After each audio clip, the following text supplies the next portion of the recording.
Olá, alunos! Sejam bem-vindos a mais uma aula do curso sobre os juizados especiais criminais. Nesta aula, nós continuamos o estudo artigo por artigo da Lei 9.099 e estudaremos o artigo 89, parágrafo 7º da referida lei. Como de costume, nós iniciamos lendo o dispositivo legal em estudo, que estabelece que, se o acusado não aceitar a proposta prevista neste artigo, o processo prosseguirá em seus ulteriores termos. Então, se o acusado não aceitar a proposta prevista neste artigo, o processo prosseguirá em seus ulteriores termos. Lembrando que, quanto a essa proposta aqui, nós estamos falando da proposta de suspensão condicional do processo. Legal, então o que é dito aqui?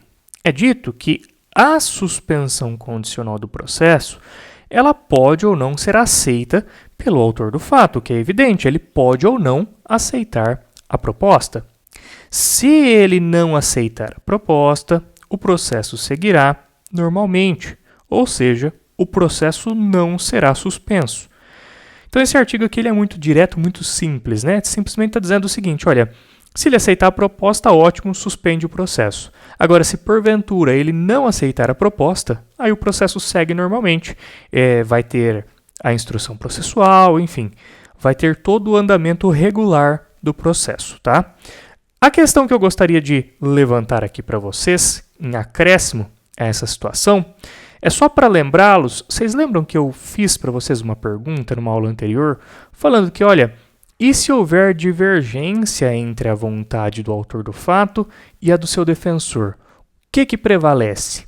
Vocês lembram que eu fiz essa pergunta para vocês numa aula anterior?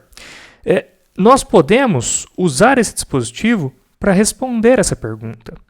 Esse dispositivo, ele indica que a voz preponderante para a celebração do acordo é a do autor do fato, não a do defensor. Então, esse dispositivo aqui ele indica que o defensor, ele de fato, ele assiste o autor do fato, ele o ajuda, todavia ele não tem a voz preponderante para a decisão final sobre a celebração ou não do acordo. No fim das contas, é o próprio autor do fato que definirá se celebrará ou não o acordo. Ou seja, em caso de divergência entre autor do fato e seu defensor, quanto à celebração do acordo de suspensão condicional do processo, este parágrafo aqui ele indica que a solução mais correta é dar prevalência à vontade do autor do fato. Haja vista que esse parágrafo aqui ele diz que, olha, se o acusado não aceitar a proposta, então é uma indicação de que a voz do acusado é a que prepondera. A voz do acusado é a que vai dar os rumos aqui ao processo, se ele aceita a suspensão ou se ele não aceita a proposta de suspensão. Perfeito, pessoal? Espero que vocês tenham gostado da aula e nos vemos no próximo vídeo.